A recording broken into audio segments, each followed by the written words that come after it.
Hi days, it's me MS from MS solutions. ഇനി എന്തിന് വേറെ സൊല്യൂഷൻസ്. എൻ്റെ പ്രിയപ്പെട്ട SSLC വിദ്യാർത്ഥികളെ, സാമൂഹിക പാഠപുസ്തകത്തിൽ ഒരു ചേഞ്ച് വന്നിരിക്കുകയാണ്. നിങ്ങളുടെ സോഷ്യൽ സയൻസ് ഹിസ്റ്ററിയിൽ നിങ്ങൾക്ക് പാർട്ട് 1 ആണ് ഇപ്പോൾ കയ്യിലുള്ളത് എന്നറിയാം. പക്ഷേ ഹിസ്റ്ററി പാർട്ട് 1-ൽ humanism, liberty, social analysis, wealth and world, public opinion എന്നീ പറയുന്ന 5ഓളം ചാപ്റ്റേഴ്സുകൾ ഇങ്ങനെ നിരന്ന് കിടക്കുകയാണ്. ഇതിൻ്റെ രണ്ടാം പാർട്ടിൽ, സെക്കൻഡ് പാർട്ടിൽ ഏതൊക്കെ ചാപ്റ്റേഴ്സ് ഉണ്ട് എന്ന ചോദ്യത്തിന് വളരെ കൃത്യമായിട്ടുള്ള ഉത്തരമാണ്. 1, മാസ് മൂവ്മെന്റ് ഫോർ ഫ്രീഡം, സ്വാതന്ത്ര്യത്തിനായുള്ള ബഹുജന മുന്നേറ്റം. 7, പ്രസന്റ് ഓഫ് ഇൻഡിപെൻഡന്റ്, സ്വതന്ത്ര ഇന്ത്യയുടെ വർത്തമാനം. ഇതില്ലേ 8ാമത്തെ ചാപ്റ്റർ നിങ്ങൾ കണ്ടല്ലോടാ, 8ാമത്തെ ചാപ്റ്റർ.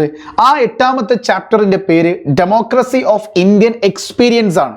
ജനാധിപത്യം ഒരു ഇന്ത്യൻ അനുഭവമാണ്. ഞാൻ പഠിക്കുന്ന സമയത്ത് ഇതിൻ്റെ ഒരു ഡെഫിനിഷൻ പഠിച്ചിട്ടുണ്ട്. ജനങ്ങൾക്ക് വേണ്ടി ജനങ്ങളാൽ തിരഞ്ഞെടുക്കപ്പെട്ട് ജനങ്ങളുടെ ഭരണമാണ് എന്ത് ജനാധിപത്യം എന്നുള്ളത്. ആ ജനാധിപത്യം ഒരു ഇന്ത്യൻ അനുഭവമാക്കി മാറ്റുന്ന ചാപ്റ്ററിൽ ചില ചേഞ്ചസ് പൊതുവിദ്യാഭ്യാസ വകുപ്പ് അല്ലെങ്കിൽ സർക്കാർ കൊണ്ടുവന്നിരിക്കുകയാണ്. ഈ അധ്യയന വർഷത്തിൽ 10ാം ക്ലാസ്സിലെ സാമൂഹ്യശാസ്ത്രം 2ാം വാല്യം പാഠപുസ്തകത്തിൽ, അതായത് ഹിസ്റ്ററിയിലെ സെക്കൻഡ് പാർട്ടിൽ ജനാധിപത്യം ഒരു അധ്യായത്തിലാണ് ഗവർണറുടെ അധികാരങ്ങളും ചുമതലകളും സവിസ്തരം പ്രതിപാദിക്കുന്നത്.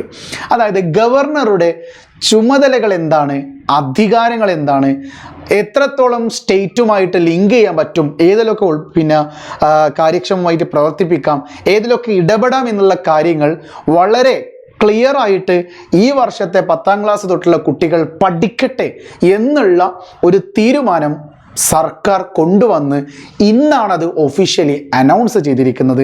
ഇതുവരെയുള്ളത് അൺഒഫീഷ്യൽ ആയിരുന്നു, ഇപ്പോൾ അത് ഒഫീഷ്യലാക്കി മാറ്റിയിട്ടുണ്ട്. കൂടാതെ അടിയന്തരാവസ്ഥ ഇന്ത്യൻ ജനാധിപത്യത്തിലെ പ്രതിസന്ധി ഘട്ടം, അതായത് ഇപ്പോൾ ഇന്ത്യ നേരിടുന്ന പ്രതിസന്ധി ഘട്ടങ്ങൾ ഏതൊക്കെയാണ്, ഇലക്ടറൽ ബോണ്ട് റദ്ദാക്കിയ സുപ്രീം കോടതി വിധി, റിസോർട്ട് പൊളിറ്റിക്സ് എന്നിവ സംബന്ധിച്ചും ഈ അധ്യായത്തിൽ വിശദീകരിക്കുന്നുണ്ട്. അംഗീകാരം നൽകിയ പാഠപുസ്തകങ്ങൾ ഓണ അവധിക്ക് മുമ്പ് തന്നെ കുട്ടികളുടെ കൈകളിൽ എത്തിച്ചേരുമെന്നാണ് അറിയിച്ചിരിക്കുന്നത്. അപ്പോൾ തീർച്ചയായിട്ടും നമ്മുടെ SSLC 10ാം ക്ലാസ് ഈ വർഷം പഠിക്കുന്ന കുട്ടികൾക്ക് സെക്കൻഡ് പാർട്ട് ഇറങ്ങിയിട്ടില്ലെങ്കിലും അതിലെ ടെക്സ്റ്റ് ബുക്കിലെ ചാപ്റ്റേഴ്സുകൾ നേരത്തെ നമ്മൾ ലൈവ് ചെയ്തതാണ്.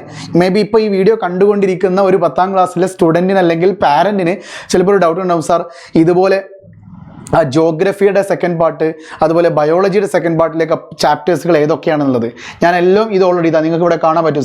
ജോഗ്രഫിയിലെ സെക്കൻഡ് പാർട്ടിലെ 8 ചാപ്റ്റേഴ്സിൻ്റെ പേരോടെ കൊടുത്തിട്ടുണ്ട്.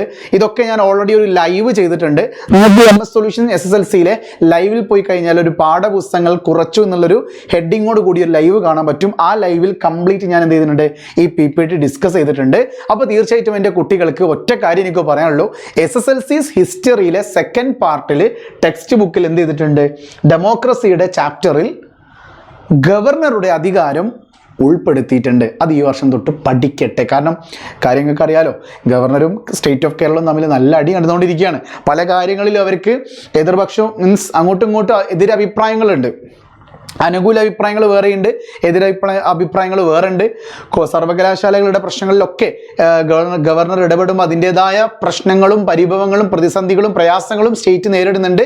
സ്റ്റേറ്റിൻ്റെ കാര്യത്തിലൊക്കെ തിരിച്ചുമറിച്ചൊക്കെ ഉണ്ട്. അപ്പോൾ നിങ്ങൾക്ക് നിർബന്ധമായിട്ടും പഠിക്കേണ്ടത് എന്താണ് ഗവർണർ, ആരായിരിക്കണം ഗവർണർ, അദ്ദേഹത്തിൻ്റെ ചുമതല എന്താണ്, അദ്ദേഹത്തിൻ്റെ അധികാരങ്ങൾ എന്തൊക്കെയാണ്, അദ്ദേഹത്തിന് എന്തൊക്കെ ചെയ്യാൻ പറ്റും, എന്തൊക്കെ പറ്റില്ല എന്നുള്ളത് നിങ്ങളെ ആ ഒരു ചാപ്റ്ററിലൂടെ ആഡ് ചെയ്തിട്ടുണ്ട് എന്നാണ് ഇന്ന് ഒഫീഷ്യലി വന്നിരിക്കുന്നത്. സോ ഈ ഒരു ചേഞ്ച് മാക്സിമം ഫ്രണ്ട്സിലേക്ക് എത്തിക്കുക.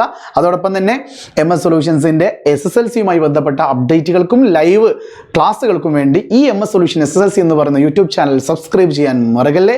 അതോടൊപ്പം MS സൊല്യൂഷൻസിൻ്റെ SSLC ബാച്ചിൽ ജോയിൻ ചെയ്യാൻ താല്പര്യമുണ്ടെങ്കിൽ എൻ്റെ കുട്ട താഴെ കാണുന്ന മൊബൈൽ നമ്പറിലേക്ക് വാട്സപ്പ് ചെയ്യാനും മറക്കല്ലേ. വീണ്ടും കാണാം. With me MS from MS solutions. ഇനി എന്തിന് വേറെ സൊല്യൂഷൻസ്. ബൈ.